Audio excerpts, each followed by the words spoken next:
ETV News. I'm Zach Burnett. And I'm Brianna Rotanto.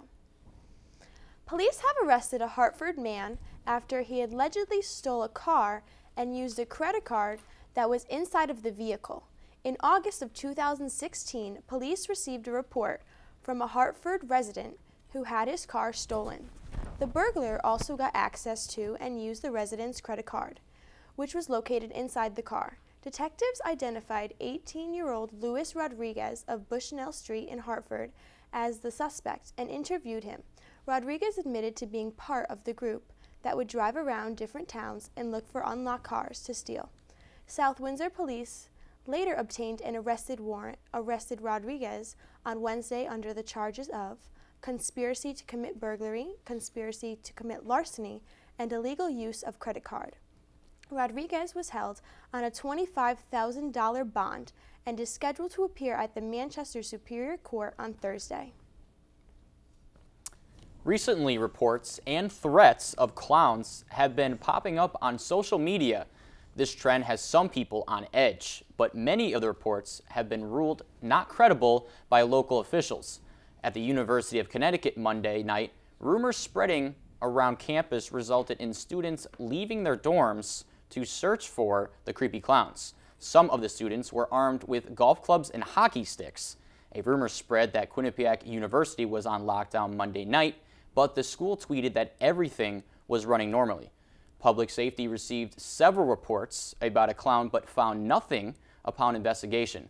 According to the Hartford Current, as a result of this panic, some schools have decided to ban clown costumes at school Halloween events. Hurricane Matthew's potential impact to Connecticut shifted overnight as forecasters now predict the massive storm will veer east. In its updated forecast for Connecticut Wednesday morning, the National Weather Service still has a hazardous weather outlook in effect, but it's admitting the changes of the state being impacted by Matthew are declining. While the National Weather Service is remaining cautious, two top Connecticut meteorologists say the new track for Matthew is definitely good news for Connecticut. According to NBC Connecticut meteorologist Ryan Hanharan, Connecticut could still be some rain and wind, but only if Matthew tracks close to Cape Cod. However, the most likely scenario is that the powerful hurricane will track fairly offshore. WTNH News meteorologist Jill Simmons wrote on social media that Hurricane Matthew is expected to stay far from Connecticut. This is great news, however, it will be a big impact to Florida, Georgia, and South Carolina. For all the commuters in Connecticut, some unsettling changes will be brought around this December with a rise in the fares of buses and trains. According to the Department of Transportation, train tickets will increase by a total of 7%, with bus tickets going up by 25 cents on a one-way ticket. These changes will take place on December 4th and December 1st for the bus and train fares respectively. The commissioner of the DOT told NBC News that these changes were brought about to meet our budget requirements while maintaining all existing bus and rail services statewide. But not only are the prices rising, the previous discounts offered are disappearing. One of these being a mail-in ride discount of 2% that will now be eliminated. This will definitely negatively impact the lives of Connecticut residents who rely on the modes of transportation to get around. Connecticut State Police are investigating after a Moosup man was killed in an early morning car accident on Route 169 in Brooklyn. Police say a 2001 Volkswagen Beetle driven by 36-year-old Randy Mayo was driving southbound on the road when it crossed the double yellow lines into the northbound lane just after 2 a.m. Sunday. According to police, the vehicle then crossed into the northbound shoulder before Mayo lost control of the car and struck a tree. He was pronounced dead at the scene. Anyone with information this crash is asked to contact State Police Troop D at 860-779-4949. Police say a road in Stratford is closed after a very serious motor vehicle accident. The Stratford Police Department reported the accident was reported around 9:30 a.m. Wednesday morning. Two vehicles appeared to be involved, with both obtaining major damage. The crash occurred at Broadbridge Avenue in Stratford between Yukon Street and London Terrace. Drivers are being asked to avoid the area and take alternate routes. The road is likely to be closed for several hours. No word on drivers' conditions of injuries. We're going to take a quick break, but we will be right back with Jenfrey Florentino in this week's editorial.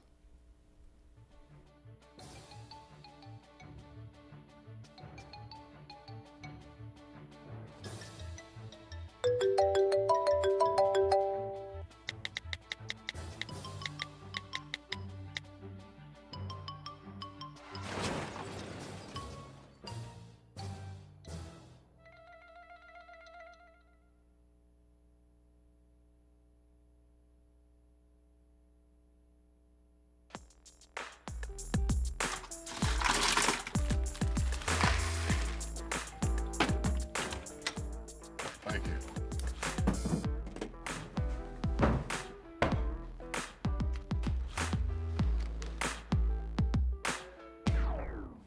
You got a king? Go fish! In your face, in your face. It only takes a moment to make a moment. Take time to be a dad today.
We are neighbors and best friends. I love my sister. My heart doesn't see race. Love is love. Our family is no less than any other family.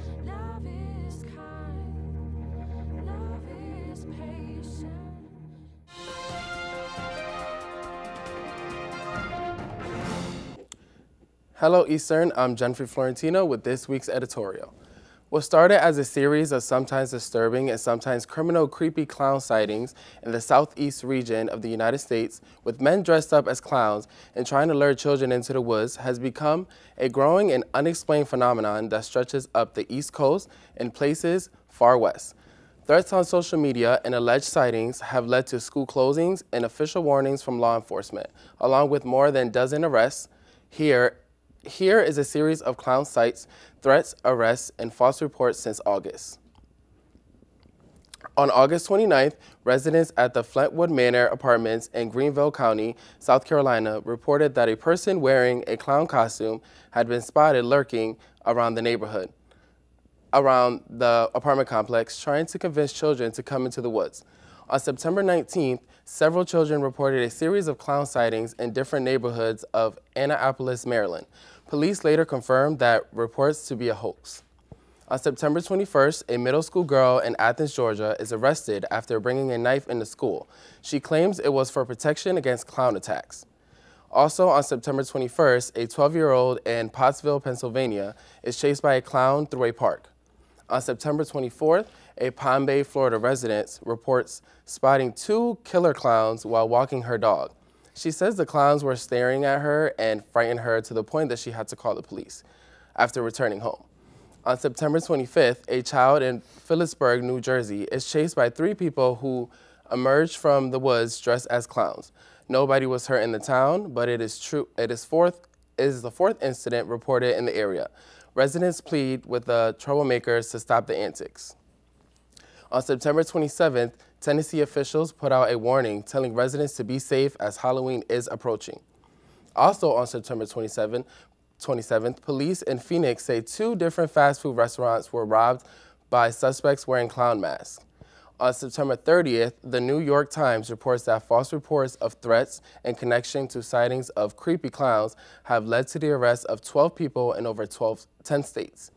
On October 3rd, authorities at New Haven Public Schools in Connecticut urged principals and building leaders to ban clown costumes throughout Halloween this year. I hope this clown phenomenon does not surface anywhere near Eastern. I honestly couldn't tell you if I would either laugh or run for my life if I sighted a clown around campus. Well, that's it for this week's editorial. Thank you for joining me. I'm Jeffrey Florentino, and see you next week, Eastern. We'll be right back after these short messages. Well, Thomas, you've got prediabetes. But with more exercise and a change in diet, it can be reversed. I've tried exercising. It just makes me hungry for bacon. I love bacon, too. And who really likes to exercise? Not me. Me neither. Nobody. So we're good? What? Oh, you still have prediabetes. Big time. There's one thing you can never have sex without. It's not something you buy. Or something you take. In fact, there's only one way to get it. It has to be given to you, freely. It's consent. Because sex without it isn't sex. It's rape. Consent. If you don't get it, you don't get it. It's on us to stop sexual assault. Learn how and take the pledge at itsonus.org.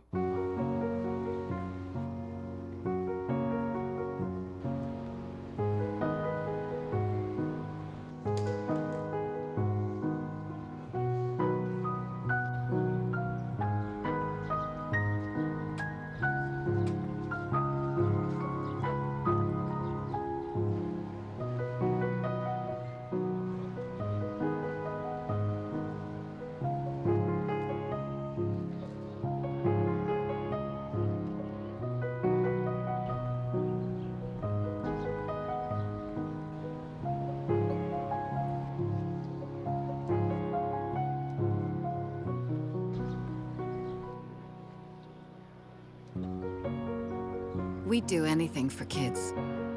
Yet 1 in 5 children in the U.S. struggle with hunger. Help end childhood hunger near you. Learn how at feedingamerica.org.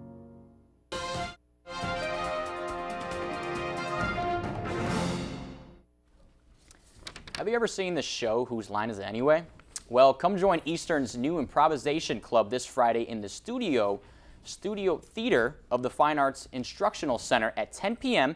and participate yourself as a new club. They are looking for members, so if you'd be interested, considering coming to the improv night, which is a part of the Blueprint series this semester. The club will be running short-form improvisation games full of funny one-liners and physical skits that you can also take part in, although you don't have to participate if you don't want to. You can just come out and watch your peers be funny. Next week, Eastern's Campus Activity Board will be playing the film Ghostbusters. Following a ghost invasion in Manhattan, paranormal enthusiasts Aaron, Abby, Jillian, and Patty band together to stop the otherworldly threat. Ghostbusters is free for all Eastern students, and while being paid on Tuesday, October 10th at 8 p.m. and Friday, October 14th at 6 p.m. in the Student Center Theater. On Friday, November 7th, Friday after, the Dark Team at Eastern will be hosting an open mic night. Poet Michael Chief Peterson will be performing, and Eastern students are also welcome to perform their very own poetry, music, or any other kind of art. FAD's open mic night will be October 7th from 7 to 11 p.m. in the Student Center Cafe, and snacks will be provided. With Sustainability Week going on, there has been another Warrior Cup challenge. Students living in resident halls on campus are invited to take part in the Warrior Cup Energy Challenge. From October 3rd to October 7th, energy used by the halls will be monitored. Whichever hall reduces its energy the most will win Warrior Cup points. Results will be revealed on Tuesday, October 11th. So turn off those lights when you don't use them and try to conserve on water. Good luck, have fun, and help contribute to the Campus Sustainability Week. More on Sustainability Week, the school is holding a community garden cleanup on tomorrow from 9 a.m. to 12 p.m. Make sure to stop by Eastern's Community Garden to help clean it up and to get ready for the winter. Staff from the Institute for Sustainable Energy and Grow Wyndham will be available throughout the event. There are 3 priority points available to students living on campus for this event, so make sure to sign up with Laura Miller if you are looking for these points. Plan to wear clothes that you don't mind getting dirty. ETV reporter Alex Gabriel took the Student Center to hear Eastern students' opinions on the upcoming election and our presidential candidates. Let's hear what they had to say. On the verge of the upcoming presidential election, many college students have the opportunity for the first time in their lives to cast their ballot, taking part in the democracy that is the United States. I'm here in the ECSU Student Center to ask students what they feel and their opinions on the upcoming presidential election. My opinion is that this election is going to be more of the tipping point for the American culture. We're going to actually finally see how we can progress forward without Barack Obama's leadership. I'm a bit disappointed in both parties' choices as their nominee for president. I think America could have picked a better candidate. I think we're in a weird situation, like for the first time in my generation at least. I know, from what I've heard and all the stuff you see, it's definitely the most controversial one. So it's definitely the word to use, controversial. It's, a situation where the outcome's probably realistically not going to be that great. You never know, but right now it's looking like that. Interesting, but it's also very depressing and saddening. It breaks my heart. Nobody wants either person to win, and I just feel like no one has a great reason for one specific candidate. Do you prefer a particular candidate and why? Well, I'd prefer to have Bernie Sanders in office, to be honest with you, but given the choice between the two, I'd have to choose Hillary because of her stance on certain issues concerning the racial animosity between police officers and African Americans in this country. I prefer Hillary, but not Donald Trump. I don't prefer Donald Trump because his way of action is not equal to all society.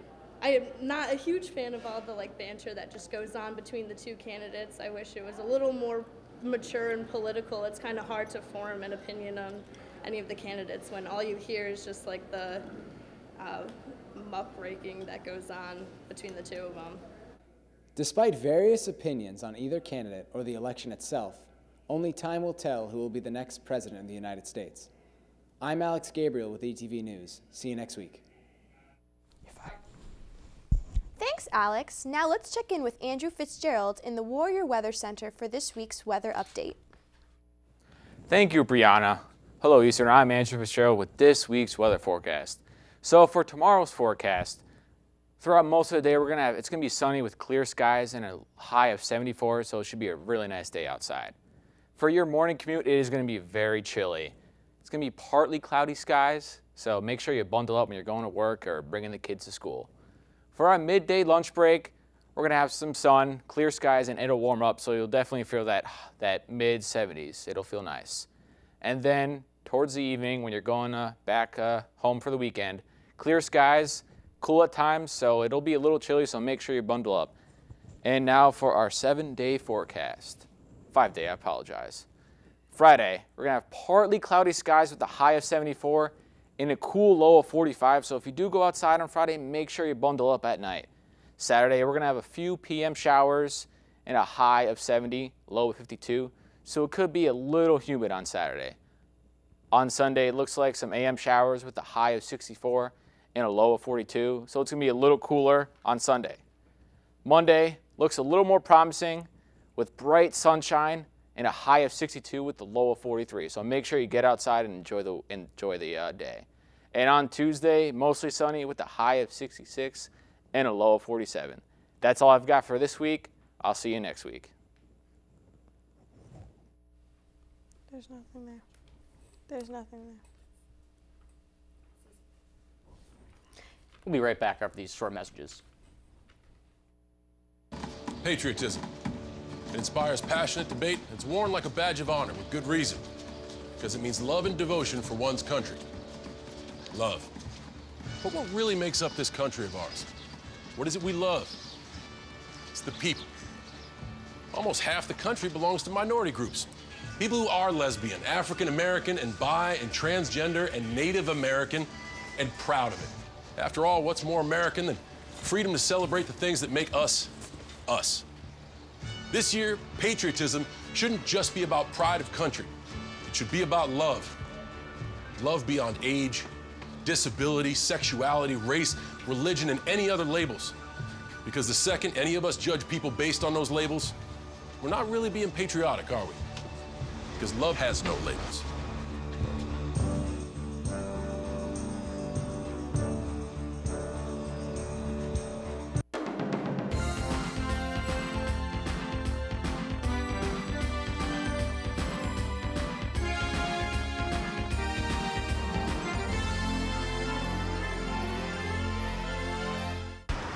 Look at you.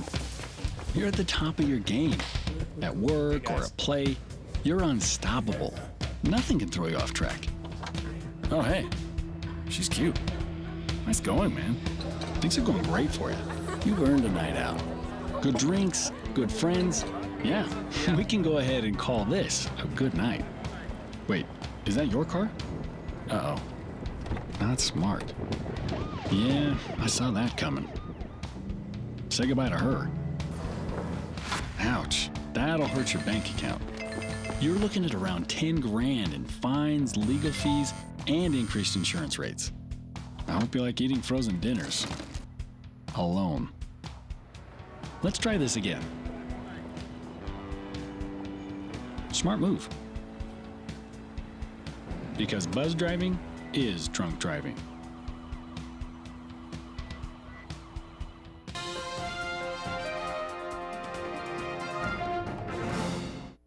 Welcome back. I'm Cameron Schultz with this week's Sports Update. In men's soccer, last Saturday, the men had a tough game against Western, where the Warriors fell 1-0. Sophomore Chauncey Aller scored the game's only goal 12 minutes into the second half. The men played this past Tuesday against Connecticut College in an absolute thriller, where the game came down to the wire. Unfortunately, the Warriors lost 2-1. The men's next game is away against rival Keene State. In women's soccer on Saturday, the women's soccer team played in a Little Eastern Conference matchup where they played host to Western in a double overtime draw. Two of the top offensive players in the LEC scored in this game: Eastern's own Emily Becker and Autumn Sorrice of Western. Eastern's own Maggie Bonington received the honors of being named LEC Defensive Player of the Week. The women played Endicott last night, ending in another draw. This Saturday, the women play home against rival Keene State at Nevers Field. The women's volleyball team hosted and won a 3-game tournament against Western New England, Smith College, and Rhode Island College. They beat Western 3-0. They then defeated Smith College 3-1. And finally, they beat Rhode Island College in a thriller 3-2. The women played this past Tuesday, where they beat Rhode Island College 3-2. Prior to this matchup, the women played in 6 straight non-conference road games. Next game for the women is Saturday on the road against Salva Regina. This past Saturday, women's field hockey played against Salem State. They won 4-1. Junior Alex Colligren scored twice for Eastern, tying Eastern Connecticut State's University in all-time career goals. Junior Veronica Winthrop and sophomore Stephanie Hogan both scored in this Little Eastern Conference win over Salem State. The women play next against rival Keene State this Saturday. Well, that's all I have for this week in sports. Until next week, Eastern, I'm Cameron Schultz. And that's it for this week's show. If you want to see more episodes, visit the ETV YouTube channel. Thanks for watching, and see you next week. Good night, Eastern.